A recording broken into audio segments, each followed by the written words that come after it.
Well, we might kick off. Thanks for coming, everybody. To this New South Wales History Week event, which is being presented by GML. So before I start, I'd like to acknowledge that we're meeting on the land of the Gadigal people of the Eora Nation. We know that this land was never ceded, and GML respects the rights and interests of Australia's First People in land, culture and heritage.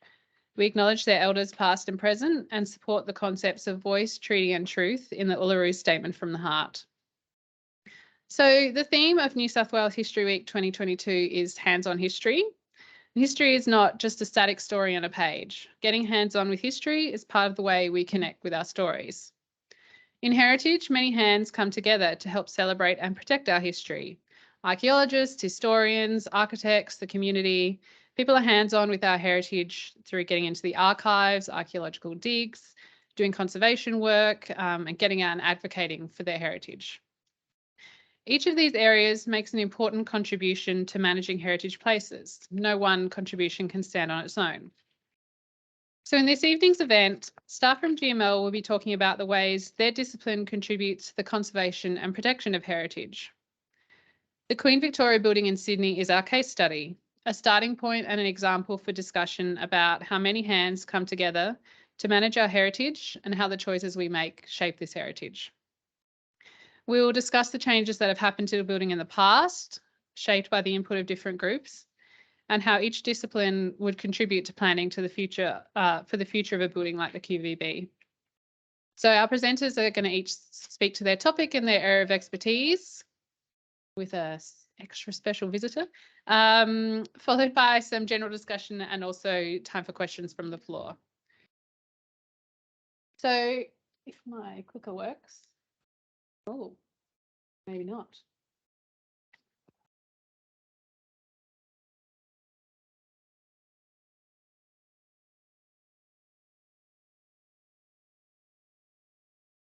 There we go. I'm just going to present our speakers today who come from across GML's offices. So Dr. Nadia Icono is a highly experienced expert in archaeological heritage.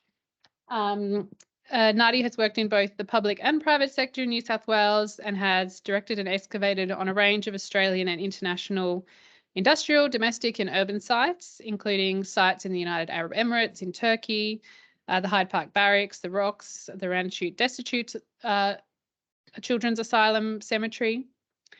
And Nadia, I'm sure, will have lots of great knowledge to share with us today. We've also got Shikha. Shikha is a heritage architect with a particular interest in architecture and conservation theory, fabric conservation, and the integration of new design into a heritage setting. She has provided heritage conservation advice on sites around New South Wales, from private homes to public buildings and monuments. Lachlan Marshall is a heritage specialist with a focus on architectural history and conservation. He has studied and worked in both the UK and Australia, advising on topics from heritage adaptation to movable cultural heritage management. And then my name's Therese, and I'm a heritage consultant with a background in history and environmental law. And I work both in government and in consulting on sites from local to World Heritage significance. So go to the next slide. Do you want to give it a go? There we go. That's worked. Oh, too far. There we go. So before we set off, I'm just going to give a very brief historical background to the Queen Victoria Building. The building is constructed on the country of the Gadigal people of the Eora Nation, who lived here before Europeans arrived and still do today. Before the Queen Victoria Building was built, the block was the location of the Sydney Central Market and the Central Police Court. So to replace the busy, noisy and smelly markets in the 1870s and 80s, the City of Sydney wanted to build a brand new centre of trade. So construction on the Queen Victoria Building, which was designed by city architect George McRae, started in 1893 and finished in 1898. It had shops, studios, offices, a billiards saloon, a gymnasium, a table tennis hall. It was slow to give a financial return and reach full tenancy. In 1917, extensive changes were made to the interior to try and make it more economical and create more floor space. and this included changes to many of the original architectural design details from the 19th century. So trade at the QVB continued through the 20s and the Depression. As the Depression ended, the council decided to rework the building to again further improve its economic options and hopefully return the building to a profit. So, and it was also decided at this time to move the electricity department out of the town hall and into the QVB. So significant changes were completed by 1935 to the central and northern section of the building to convert it into an office space. Many small alterations continued to happen over the next several decades, and by the late 1950s, proposals to demolish the buildings arose. So Australia was in a post-war boom. There was a lot of excitement to modernise the city, and through this, people were interested in the options that they could have for the Queen Victoria Building site. The electricity department's long lease in the building helped protect it. And in the late 1960s and 70s saw the rising influence of the National Trust, who started to call for the building's protection and restoration. In 1971, the new Lord Mayor declared the building would be protected and restored, but it wasn't until the early 1980s that a plan that all parties were happy with was agreed to. The building was opened in 1986 again after extensive refurbishments, and also at this time in 1987 the statue of Queen Victoria was put out the front. There was another round of upgrades from 2006 to 2009, and in 2018 the building celebrated its 120th birthday. So that's our potted history of the Queen Victoria Building. So I'd now like to pass to Nadia to talk about the archaeology, but also about the history of public engagement with the building and a variety of interesting topics, really. Nice. Over to you. Thanks, Therese. So I'm just picking up a little bit from the tail end of Therese's history, just to sort of talk a little bit about the 1950s, 60s, 70s, when you can see there were certain people that thought it was a wasteful, stupid building, and there was a kind of concept that, well, the idea had been to replace the building with a public park, the whole of the block, with a car park underneath. And there was a lot of agitation, as Therese has said. The Royal Australian Institute of Architects, the National Trust, the Friends, what are they called? The Friends of the Queen Victoria Building, lots of the public, including Barry Humphries, were all very active in protesting the possible demolition of the building. And so, as Therese said, in the end, through the National Trust particularly, I think, but probably other institutions might argue with us, there was a change of understanding, and the building, and the building was seen to be worth retaining and reusing, I guess. But I thought that Barry Humphries, being very front and centre in the public protesting and the campaigns, wrote a little ode to the Queen Victoria Building that I thought I'd share with everybody, saying, so this is around the mid-70s, I think he wrote this. How we hate that all sandstone as golden as obsolete guineas, with nowhere to stable our Holden or tether our minis. A casino, car park or urinal would grace such a sight. The end would be painful and final, the deed done by night. Reactionary rat bags won't budge us, nor sentiment sway, but how will posterity judge us 10 years from today?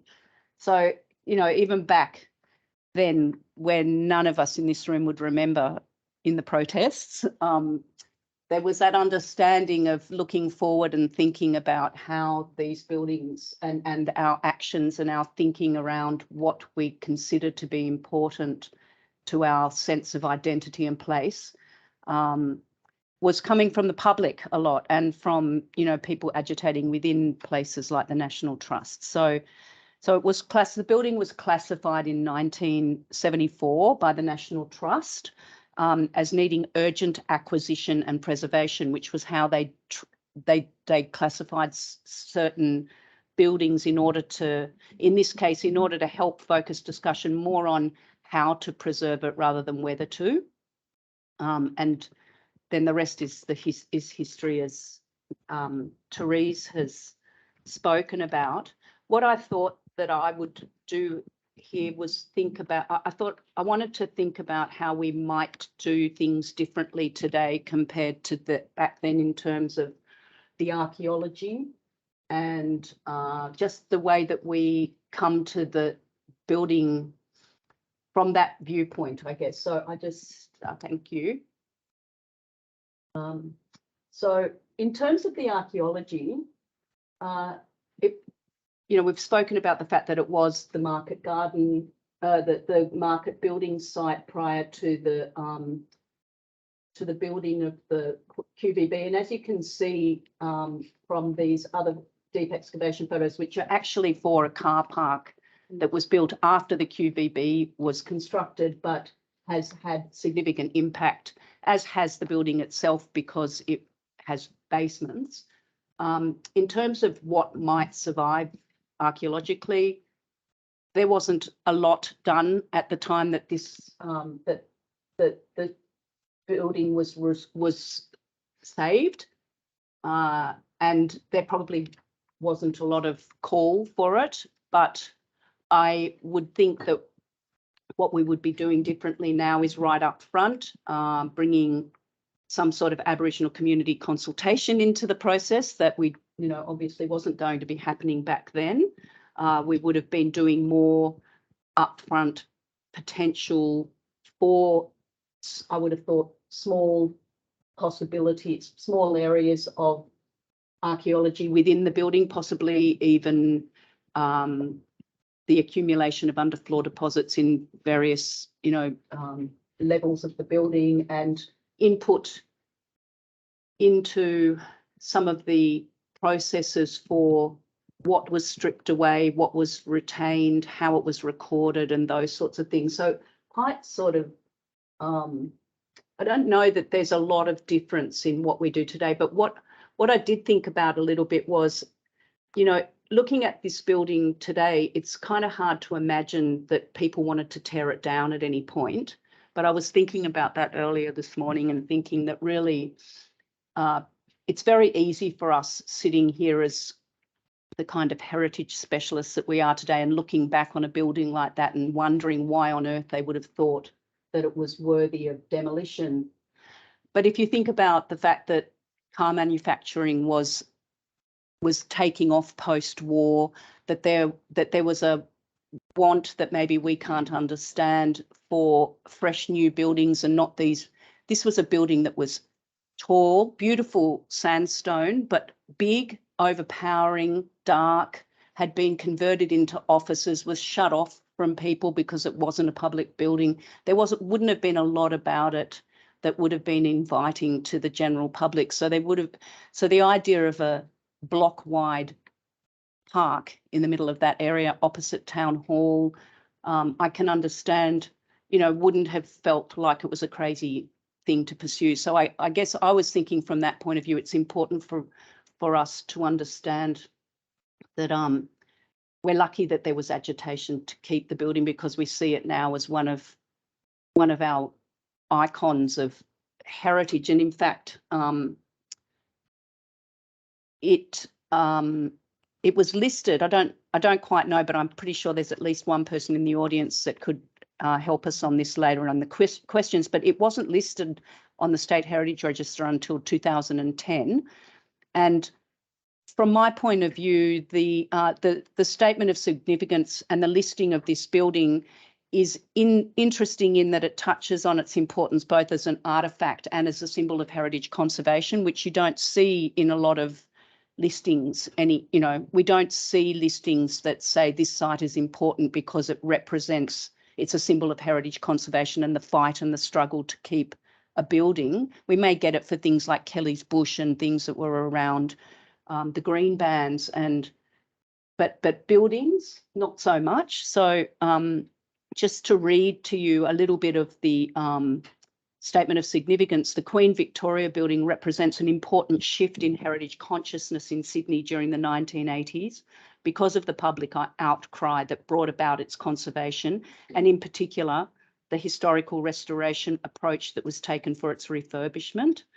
So I kind of got to the point when I thought about how we do things differently of saying, in fact, in my experience of looking at how we've saved and looked after buildings over the period sort of post 1977 when the Heritage Act came in, this building actually is quite unusual in a way for the way that there's not a lot from an archaeological perspective that we might have done different, that I would think that we would be doing differently. There's technologies that would allow us to interpret fabric in a different way perhaps, and the actual process of the restoration.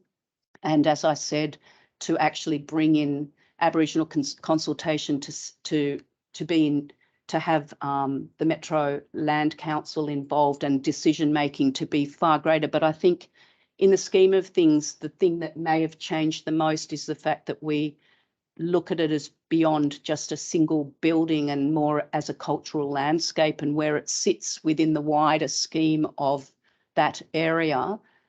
And also just recognising an understanding of why these buildings might be considered, what was it, silly, old, ugly buildings, or whatever it was that Harry Seidler said once upon a time. So there's not a lot, I don't think, that I can say about the archaeology and how we would do it differently nowadays, but there's a lot to say about how we understand these buildings in their place, and why an understanding of that phase of history that hasn't been very well kind of recorded, which is much more recent, to understand and have a bit of a sympathy for processes of why we've lost some of these buildings in the more recent past, not your usual archaeologist's way of seeing things. Thanks, Nadia. I think that's great. And as I start, we'll keep all the questions for the end, but the thought-provoking issues there. So Shikha's now going to speak a bit about the conservation of the building and also some of the changes to the fabric over time in particular. Sorry, that was my slide just to show you how big and scary it was. And what a mess, and just poor Nick by the time they decided to save it. Yes, which is a good segue to Shikha. Yeah. Sorry, Nadia, I think that's your slide too. Oh, that's the opening of the 1986 reopening. The crowd is coming out to see it open up. Yeah. Here we go. Yeah, I'll be speaking a bit to the building architecture and fabric itself. So the building was designed was completed by 1898, but to George McRae's design in the Federation Romanesque style. And he actually put forth 4 designs, and this was selected by the city council.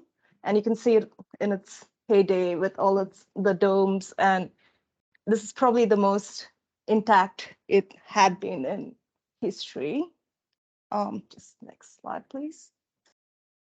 All right, so one of the biggest issues with the building itself was it wasn't economically viable, and it took almost 30 years for it to reach full tenancy.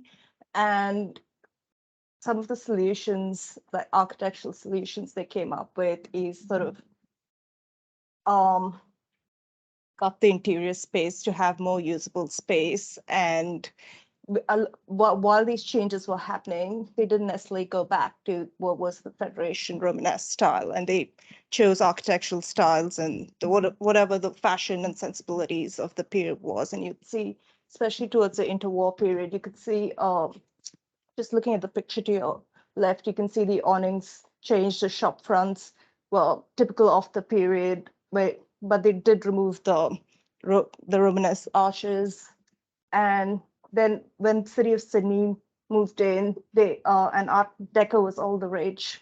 They did install their Art Deco features. So I'm just sort of skipping over the demolition and the 1950s period because Nadia spoke about it. But in the 1980s, there was actually, you've had the Heritage Act passed, and some the borough charters also suddenly starting to pick up traction, and suddenly there is more focus on conservation. But when council actually commissioned the architects and the contractors for the project, there was very little actual talk about heritage itself. In part of the brief was they need a practical, economically viable solution that encourages life in the building. There was actually very little talk about heritage, fabric, and architecture itself.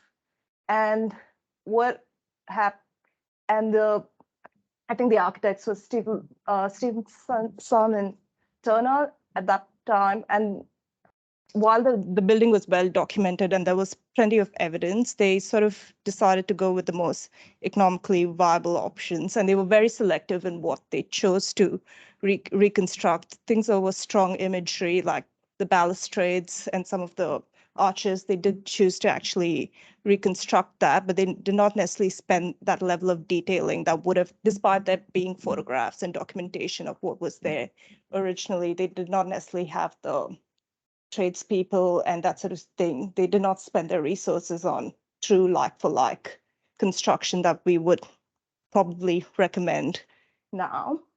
And the thing, I mean, there was a bit of criticism that it's not a real true construction, but if you look at the outcome of it, when it was the opening, the commercial success and the reaction by the public, even though it's not necessarily the best heritage outcome, and that might have been a bit of conjectural reconstruction, does it actually matter to the public? Do they know Romanesque detail from whether it was there previously, not there? Does it actually, who are we actually reconstructing for? And just the success and the fact that this historic imagery was restored, and while it may not be like for like, does it actually matter? And one of the other issues there was this period of Art Deco interventions into the building that was stripped back, and suddenly there's this layer of history that is actually gone, and there's actually very little evidence of this Art Deco phase of the building that's actually left. And while as heritage consultants, we might be concerned that a layer of history is removed from the building, is it, again, does it matter? Is this something we can use at the interpretation stage? Is that even necessary? And that's just some of the questions that we're hoping to discuss during the discussion. Yeah. Sorry. All right. So, and then 2 decades later, suddenly practices have again evolved, and we're suddenly working within the Borough Charter, which clearly defines what's reconstruction, what's restoration, and the Borough Charter tells us reconstruction is acceptable if there's social and spiritual associations with the building, and again, if there is enough evidence, photographic drawings and that sort of thing, it is acceptable to reconstruct to a certain level. And suddenly at this point, but there was this attempt back then to sort of undo some of the conjectural restoration that happened 2 decades ago. Like the color scheme was restored back to what it would have been at the Federation Romanesque style, and some of the gates were again reconstructed back to what would have been part of George McRae's original design. And I think another question, at what point do we stop? Are we going to keep looking at evidence and sort of going back? Or do we say, okay, this is it, let's freeze this building and plan for the future rather than continuously reconstructing and restoring that? And just to define the success of what it was, you have Pierre Cardin suddenly telling you one of the most beautiful shopping arcades in the world compared to the 1960s style, calling it a monstrosity, wasteful, stupid building, both dictators of taste, and suddenly their opinions, yeah, very contrasting. Yeah. I think next slide. Yeah. Thank you. I'll pass it on to Lachlan. Sorry. Well, I'm delighted to be able to speak about this building. It's one of my absolute favorites, not just in Sydney or Australia, but anywhere. I remember as sort of a 9-year-old seeing it from a hotel room and just being sort of captivated by this kind of sea of domes and stone. It's really quite one of the sandstone queens of Sydney.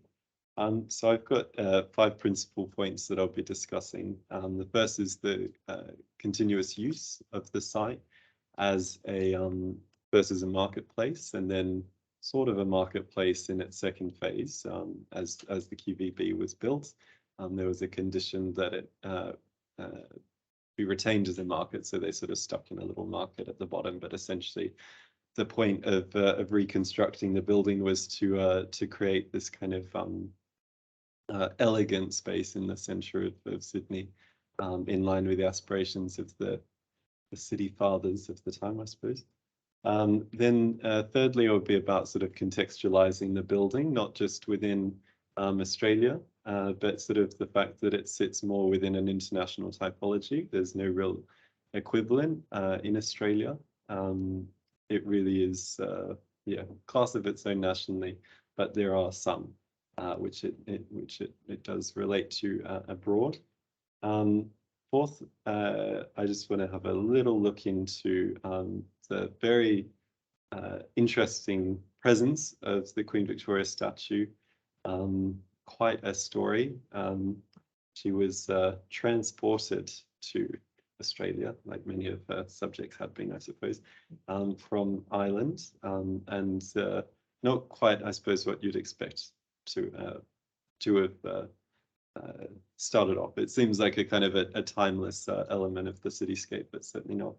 And then fifth is the kind of what lessons might have been learned from what Nadia mentioned with the potential demolition from the ambition to create a town square in central Sydney has become a subject of interest again. So with this first slide, you can see where we started with the city markets, and then the same view a few decades later with the Queen Victoria building. I suppose one thing that I'm always very interested in this field is how do we decide where to stop? So in the case of the city markets, they were significant buildings in their own right to some degree. Not as significant, I would argue, as the building that succeeded it, but certainly something of merit. And so I wouldn't say that a giant hole in the ground, a car park, and a blank space would have surpassed that. But it is an interesting concept that potentially we might have heritage listed the sort of the tram depot at Bennelong Point, and perhaps we'd never have had the fabulous Sydney Opera House if we had decided to draw in the sand where we were going to finish. So we could just go to the next slide. So here I've just got a sample of just an interior and an exterior shots of two of the great arcades of Europe. So and there's a number in the United States as well. I've picked GUM or GUM. I've always said GUM. I've never had it aloud actually, so I'm not 100% sure about that. But GUM, which is the exterior in Moscow of the department store on Red Square. So in this instance, we've got sort of the principal place of Moscow, sort of Kremlin, St. Basil's Cathedral, and the GUM sort of forming this kind of triangle. It's enormous and quite magnificent, but interestingly constructed, like both of these actually constructed very close in time to what was happening in Sydney. So it does sort of appear that we're not just looking at like a kind of a local ambition for the city, but something which is reflective of a wider trend and which builds on perhaps what we might have seen with the kind of the arcades of Melbourne, for example, which have real merit in the sort of group value, but they don't sort of have the individual, particularly external kind of epic quality of the QVB.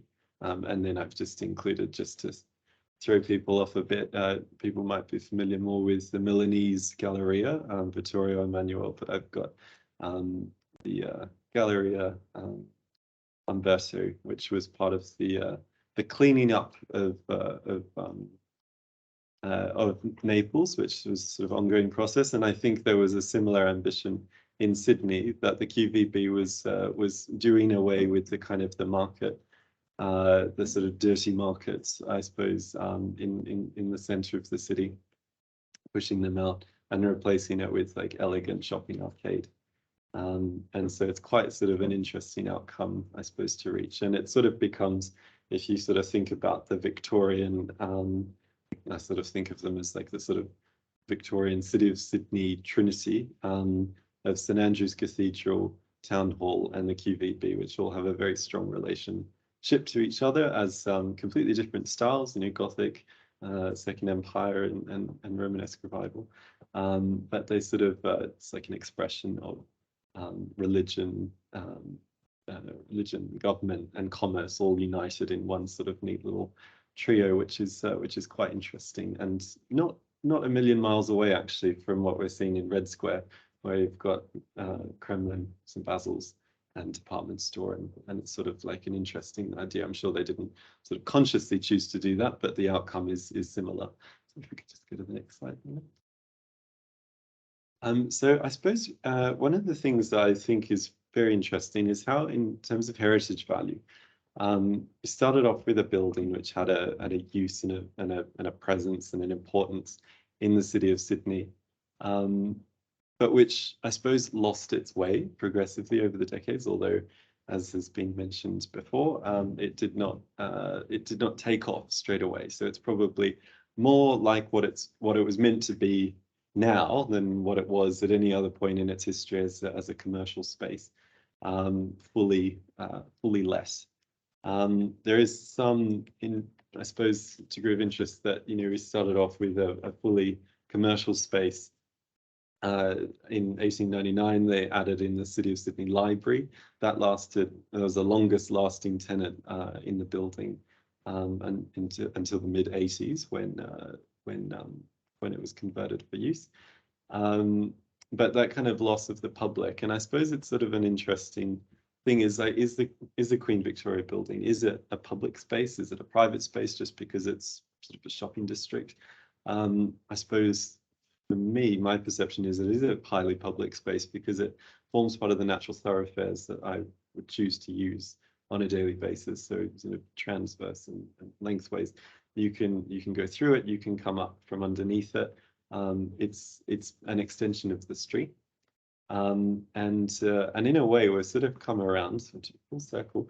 It's a very good piece of urbanism from a very modern perspective. So, you know, it's activated to all four sides, something which was rare during the mid-century with the focus on the car. And why would it matter if pedestrians had a view which was active on all four sides? Because that wasn't how the city was experienced. But, you know, it's not just a building, it's also a full city block, and that's quite sort of remarkable how it achieves that. So I suppose, you know, integrating with the tram, integrating with the train system, being active as it is, and being essentially a public space, I think it's kind of almost like a model in a way. It's developed to this point, but a model of what we should continue to do. It's not that we don't have to always reinvent the wheel, but we can learn sort of with humility lessons of the past and why this is successful now, and how lucky we are that it has been kept. And so if we could just go to the next slide. So I just wanted to mention, I think we all thought it was hilarious about this statue of Queen Victoria. Obviously, there's a very long-lasting statue, long resident statue of Queen Victoria in Queen Square, between Hyde Park Barracks and St James's Church. But this statue is the responsibility of a chap called Neil Glaser. He's died a few years ago at a ripe old age of 101. He was the sort of director of promotions for the QVB, but it was bought by a Malaysian company and to be on a 99-year lease from the City of Sydney to be reopened as a shopping centre. And so he was charged with like sort of enhancing the prestige and the sort of celebrity of the building. And so not only did he commission the crown jewels of Australia, which are now in the Museum of Australian Democracy, quite funnily, but which for a long time were in the QVB and were part of that sort of draw in, that it's not just a shopping space, but it's also a kind of spectacle.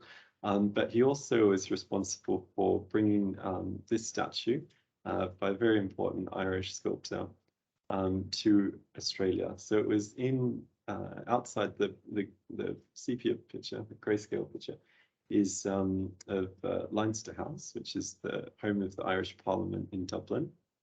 It was the last royal statue to be erected in, I think possibly in Ireland, but definitely in Dublin. And it was there until 1948, a year after Ireland fully detached its association with the United Kingdom and with the monarchy. So the statue was sort of removed and put in a sort of a hospital field, within Dublin, but some distance from its original location. There's sort of apocryphal, I won't say the words, but James Joyce had a very interesting way of referring to this statue, the old something something, and so as a kind of an expression of I suppose someone not altogether very popular in Ireland in the 20th century or in the 19th century, it was sort of sent away from prominence in a way almost, I suppose, that you might see in Ukraine with statues of like Stalin, Lenin, sort of exiled. And so it sort of sat there for 40 years, and Neil Glaser went on a trip around the world to India, to I think to Kenya, to where else did he go? A few places, looking for a statue of Queen Victoria. He wanted a statue of Queen Victoria to go with the Queen Victoria building, and the everyone said no. He arrived in Ireland, found the statue. And it was offered by the Irish government on loan until recalled, and so yes, it was transported. Interestingly, it was quite sort of a complicated response. Not everyone was very happy that it was leaving Ireland, even though it wasn't sort of popular necessarily. The figure, the fact that it was sculpted by someone who was so prominent in the artistic scene in Ireland in the early 20th century was controversial. So on loan until recalled, we'll see how long that lasts. But anyway, now it's in Sydney, and the second monument, a very large monument, and even what was his name? John Law, who I'm not familiar with, other people might be familiar with, but he's the voice of the dog, which is nearby, which is actually, the sculpture is based on a drawing by Queen Victoria. So there's a whole, we went into a lot of thought for this, but it's very interesting that, so much, almost 2 centuries after, or it was sort of around bicentenary time, they ended up with a statue of a monarch who had been dead for, 85 years by that stage. So anyway, so we'll just put that to bed. But I suppose, yeah, the fact that this is an expression of heritage which has been imported, so it's not old in the sense that it's that it hasn't been on its site for a very long time, and but what place does it have in terms of being an element? I suppose it's almost equivalent to in other places where you have like in Windsor Great Park, you've got Leptis Magna, which is a kind of ancient Roman city in Libya with imported remains, and they're ancient and they're sort of decontextualized. It's all very kind of messy. So yeah, what to do with that, not sure. Anyway, just final slide. Thank you. And so just going back to that idea of like creating the town square in central Sydney, we've already sort of gone through this process of deciding it was, or at least from this panel's perspective, there's a terrible idea to have demolished the QVB. Perhaps it's a bit more neutral because the sort of the standard of the buildings that are subject to this bid is quite different, but it is interesting in many ways. The kind of the Woolworths building and other parts are, they're sort of good urban, sort of like city-friendly buildings, and so it's kind of interesting. Like, is this the kind of solution, or is maintaining kind of semi-public space within a building, and especially in a city as wet as Sydney, do we need this kind of space? King George Square in Brisbane has been deeply unpopular, but then other cases, like, well, I suppose Federation Square mix, but is what is this for? What is this square for? in the present day. And learning from the story of the QVB, this doesn't have the same ambition in terms of it's not deleting one of the great icons of Sydney, but it's interesting to kind of consider what have we learned from the 1950s and 60s, and how might we apply that when looking at heritage buildings just opposite the site which was originally subject to that campaign. So yeah, something to think about, I suppose. Great, well, thanks everyone. I think that's some really thought-provoking presentations. So I'm just thinking at the time we've probably got about 15 minutes or so for questions. So maybe I thought I'd just start and see whether anyone has any questions they want to ask the panel, or I've got a few questions that came out of that as well. But yeah, any questions or hands up? No, that's okay. Any online?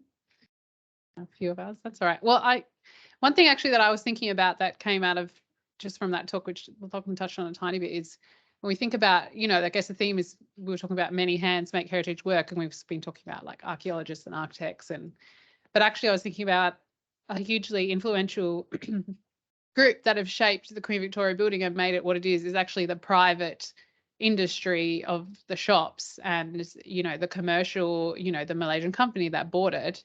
And it's interesting to think about, I guess what you guys think about that in a way that have they been more or less influential than, the heritage people come along, like actually, yeah, it's something interesting to think about there. So I don't know what you guys think about the role that they've played in making the building what it is. I'll take it up just on a kind of side bend of it. I was thinking when I was talking earlier that it's got an incredibly complex history, this building, and the site actually across time, but this building too, and I think you see it happening with some buildings through time where in fact a large part of why the building to me is still there is simply because the people that were occupying it didn't have anywhere to go for such a long time. Sydney City Council, they kept saying, we'll get out when our building's built across the road, and it just kept going and going through from the point of agitation in the 50s to the 80s to the point that sometimes these things are kind of weirdly kismeted, that it was because of these people being in this building, so that it ended up getting to the point where conservation became a much more considered issue in Sydney, everywhere. And by the time they were ready to move out, there was much better understanding of how to agitate well, almost, to retain the building. And there'd also been the time for organisations like the Trust and the Royal Institute for Architects to gather their arguments and provide something that demonstrated why the building should be retained. But then thinking about what you're talking about with the shops being in there, and I don't know, I was just thinking it's often to do with the occupation of the site, the way that it continues to operate, and just looking at the international examples that you've shown us too, and also just thinking at the moment very much in a lot of the projects that I'm working on where there's an investment in re-energising particular areas of cities, there's all this kind of opening apertures in historic buildings and making the ability for crowds to flow through them. And this one in particular is just like, it's a perfect example of what would be preferred at this point in time in the flavour of how people want to revitalise, how government wants to revitalise certain parts of Sydney, Victoria, everywhere.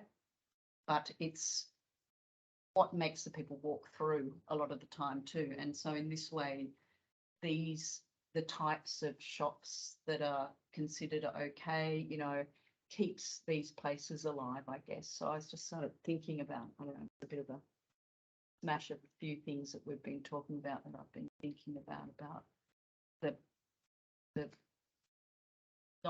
the private lessees in these sorts of buildings and how they can continue that kind of tradition. I don't know.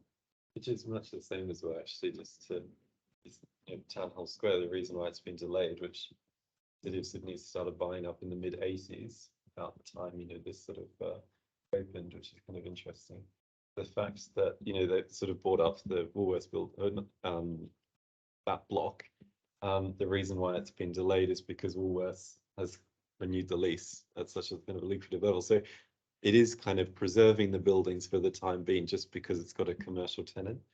I suppose the kind of choice of tenants, I suppose, is significant as well. Like, is the QVB, or it wasn't really built as a place for everyone. It was always like a kind of a prestige shopping zone.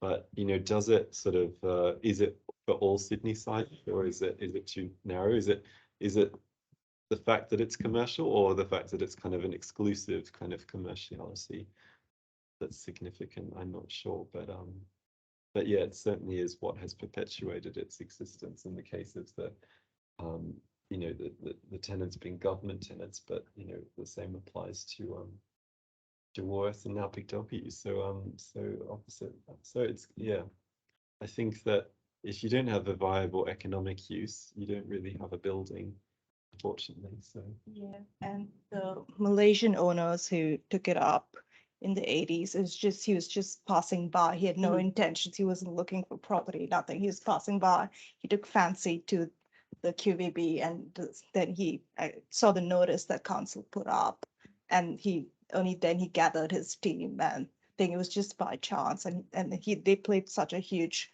role in actually reconstructing and what it is today. And it's just, and back then I don't assume council was deeply that involved in which awning do you keep, or which lighting fitting do you keep. So it was just up to a bunch of private owners, and who decided based on their taste.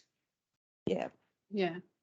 And I think it's something that I think about a lot as well, is that we're talking about this morning. It's who is the arbiter of what happens to a heritage building. And if you, not everyone, but a lot of people here, obviously heritage people or heritage consultants, you sort of think, well, we know best and we'll come in with our expertise. But actually, as you say, the buyer of the building was the one who came in and stumped up the cash to do it. And the community, we talk about cultural significance. A place is significant to the community. So if there's no real connection between the community and a place, well, does it have significance anyway? So when you talk, you were talking about that. I mean, it's a little bit devil's advocate, but you were talking about that question as well of what era of a building do you retain, and why do you retain a feature, and who is it for? And I think that's an interesting question sometimes as well, that you find I almost think down to the extreme end. It might be, well, if people care about it, they'll make a fuss, and if they don't, well, maybe sometimes that's a little bit of a sign, and that ties into the National Trust thing as well. Sorry, I've got a question. Oh wait, sorry, we have a few. Oh yeah, I think this is I think you'll be all right. Just on that question of the asset, its viability as an asset, and can someone fill me in? I've had students write various papers over the years on this, and I don't know whether to believe they said or not. And I've not done my own research, but I understand that the 2006 to 9 project was commercially oriented, in the sense that they weren't getting enough value at the top of the building. Yes, that is. And so therefore the escalators were understood to be essential in the way they would be in the department store. This part of it? Is that correct? Yeah, that is correct. They had to do all these updates just to bring it up to the 21st century. And again, just typical how you make people move around and shop more. And Can you tell me what it was like in 2005? I wasn't Sydney at the time. Was it sort of going okay, but only at the ground plane and not up? Or that's what the CMP does imply, that the upper tenancies did have commercial, just getting people up there, and because it's sort of like a thoroughfare again, heading down to where your basement level and connection to your trains. But again, there was no actual access issues and that sort of thing to head up. Sorry, Lynette. His job, I actually worked, it was my first job in architecture, was working on the 1980 something or other on reconstruction of the Queen Victoria building, but it had always been that the upper floors were never commercially viable, and so I just remember architects talking about in the office, because we're at the sort of southern end of the building, was where our office was. It was Stevenson and Turner and Daubney. And one was very commercial, which was Russ Daubney. Their aim was to get, you know, as much retail in there as possible, and how can we make it work? With all those junctions and all those sort of travelling points critical to it. And I remember one fellow saying he'd spent something like a year working on the stairs alone, and that was to try and work out how can we get people up into those top floors. We've always known it. And I think that was in the 1980s. But by the time we get to 2005, it's still the same problem. So they put the lifts in, and you know, everyone was aghast at these lifts going in. Well, now you sort of don't notice them, I have to confess. Was considered a model example of these BCA updates that for heritage buildings, how it can be integrated without being intrusive to the heritage fabric itself. I suppose, like, if you look at the both the Strand update, but also the mixed buildings, you know, they really, or at least my impression is that they really do seem to struggle. Like the Dimmicks building, maximum you might see one or two people wandering around lost. It's great, like, you know, she might be, she got castle or you know, she's all very specialised and people just lazy down. Yeah, but those that are not clear with fitting escalators in the same way, but I suppose where it is possible. I don't know, they put one into Hyde Park Currents. Yeah. I guess it's also interesting the change in, you know, the change in use. Like, I'm not exactly sure where the billiards hall was and stuff, but we're talking about the Flinders Street station in Melbourne at the top level has a big ballroom, which isn't open to the public, but you know, you might have had, you know, and something like that is at the top level, but it had a different use. Whereas now you wouldn't, like, you need to use that space in a different way, and you would have to make the effort to get people up there if you're going to convert it to shops or something like that. So yeah, the change of the building over time as well as sort of put those different pressures on it. Can I just follow up and ask you, Yeah. as consultants, when you see yourselves going into that space from a heritage point of view, as in actually providing advice which might create a larger impact or a greater difference from its historical versions, in order to suggest, or is there always going to be an actor involved who's pushing harder for a more intense commercialization, if you like? I think a bit of a balance, because unless you have continued use of the space, it's almost writing a death sentence for some of these buildings if you just have vacant tenancies for a long period. But I think, again, it's just like you do your assessment. Sure. Yeah, I get that you might then support it, but what I mean is, would you actively be talking about this as a mode of conservation, as opposed to simply, oh, we'll assess its impact as a possible negative?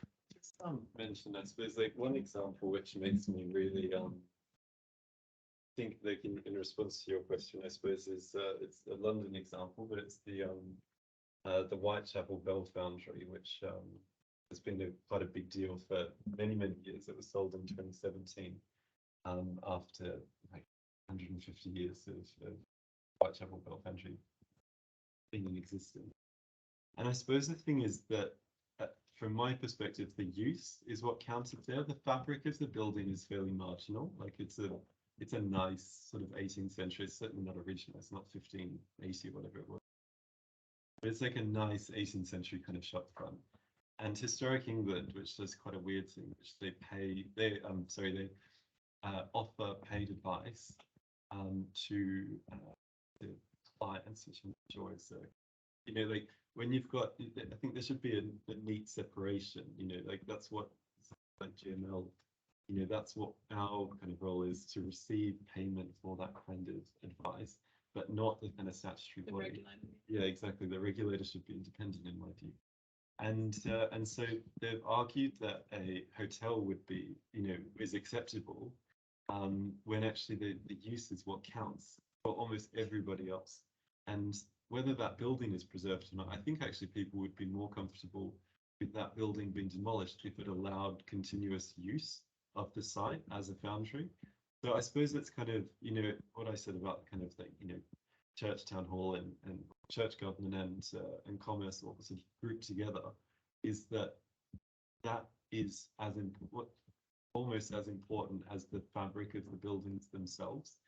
So I think like the kind of the continuous use and the kind of vitalization of the QVB as an emporium, I suppose, and the fact that quite sort of muscular changes have had to take place to enable that, has been worth it to preserve that continuous use, which is now 210 years continuously of being that space. So, really as well, the kind of the impact at the point in the 1980s was the exterior of the building as well, which I think is important to consider, that the interior did not have massive value to the community because the community didn't access it. This is like potentially what will happen with the but yes, it's that I think in QVB's case, it is like a union of fabric and use, which is important, not one at the expense of the other entirely. Yeah. But I think, if we were doing, say, an adaptive reuse study for the building, I think, you will want to, as you say, you want to activate the space and you give it a use, and you might, as a heritage consultant, be recommending some change that will have a level of impact on fabric of the building to activate its use. But yeah, the question then will be the balance. And sometimes you might, the level of fabric, the level of change that we might recommend is not as much, obviously, as a developer or something might come in and push for. And then, I think obviously sometimes developers and stuff might come in with a pushing for a level of change that we would not be comfortable with. But every now and then as well, you might actually, as heritage and consultants, we might get pushed by an external person or a developer or something to think about a way of adapting a building that we might not have initially gone for or being comfortable with, and actually you can get some really interesting and good outcomes out of that occasionally. So I think that's an interesting thing as well. So yeah, we might not come in and recommend escalators, we might come in and recommend a discrete lift, but sometimes you might get an architect who comes in and comes up with a great solution that you didn't think of. So I think that's interesting sometimes too. It's a story, like it's a union of different perspectives, right? Yes, and I think that goes with our theme, of everyone, many hands coming in and shaping a building. So I'm just keeping an eye on the time, but I think if anyone, there's time for one or two more questions, if anyone had anything they wanted to ask or chat about, or if you guys had any burning final comments to make. I could.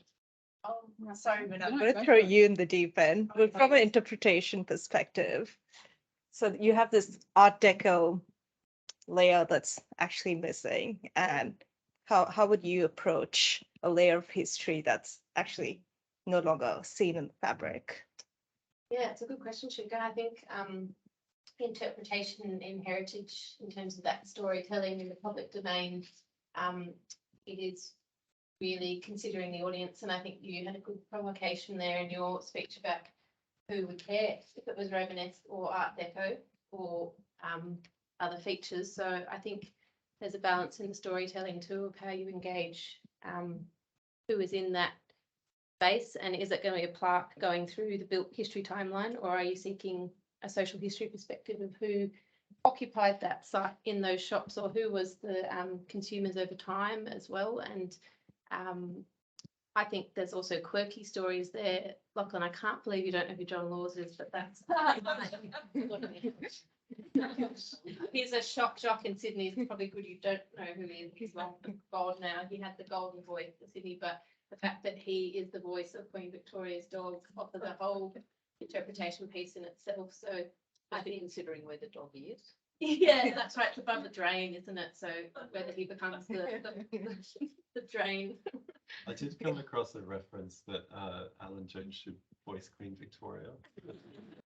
Sandstone queen. They could sort of got like a suggestion of who the other might be. So that's like, So yeah, I don't know. It's an interesting.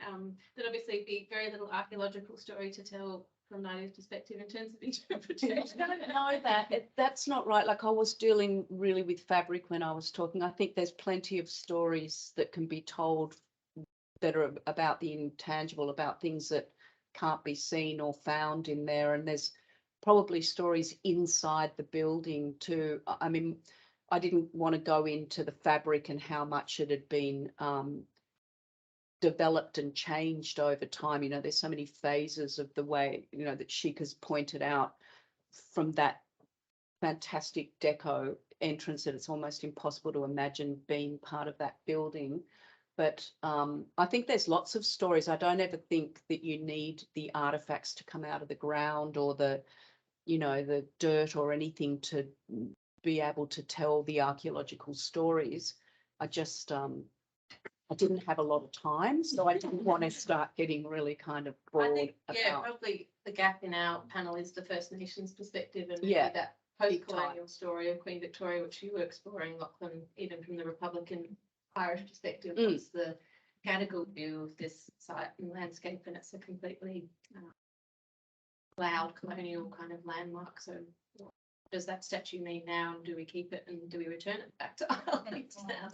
Especially as such a recent addition, you know, it doesn't even, you know, doesn't have like a 200-year history in Sydney. Right? But again, you know, it would be so much more than the building.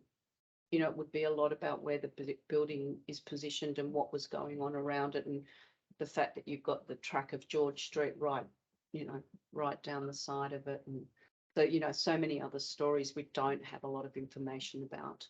But I don't know. I guess that's the thing that I was saying was I don't know that there's been a deep dive into, you know, one of the first things I would have said was that we would want to do a deeper dive assessment of this site and the stories, because I don't think that's been done. I mean, the other thing I would say is that making reports about sites like this publicly accessible would be great too, because I couldn't really find any, you know, I mean, the 80s, there weren't a lot of reports. There was a lot of run out there and do a watching brief underneath the machine while they're digging those massive holes that, you know, I mean, those holes were a bit later, but they were for the car park that went in after Eco Gardens took on that 99-year lease. But there's just not a lot of story. There's not a lot of archaeology story. So that's the first thing that we'd be doing very differently, is finding the story, because it's there. You just need to take the time to do the deep dive, and it's probably a lot easier to do nowadays because of access via the internet and, you know, archives and things than it would have been in 1980. And certainly there'd probably be more money thrown at it too, you know. Yeah. Oh, well, thanks everyone for coming along. I think this has been, you know, a really interesting talk and really interesting, I guess, to see the myriad of people and skills that come together to kind of the push and pull of what who and what conserves a heritage building and shapes what it turns into.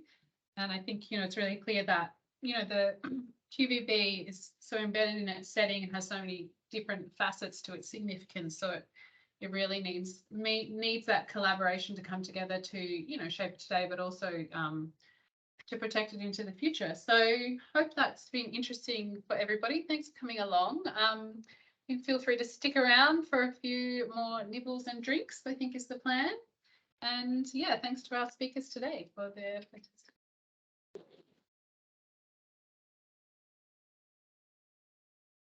Everyone.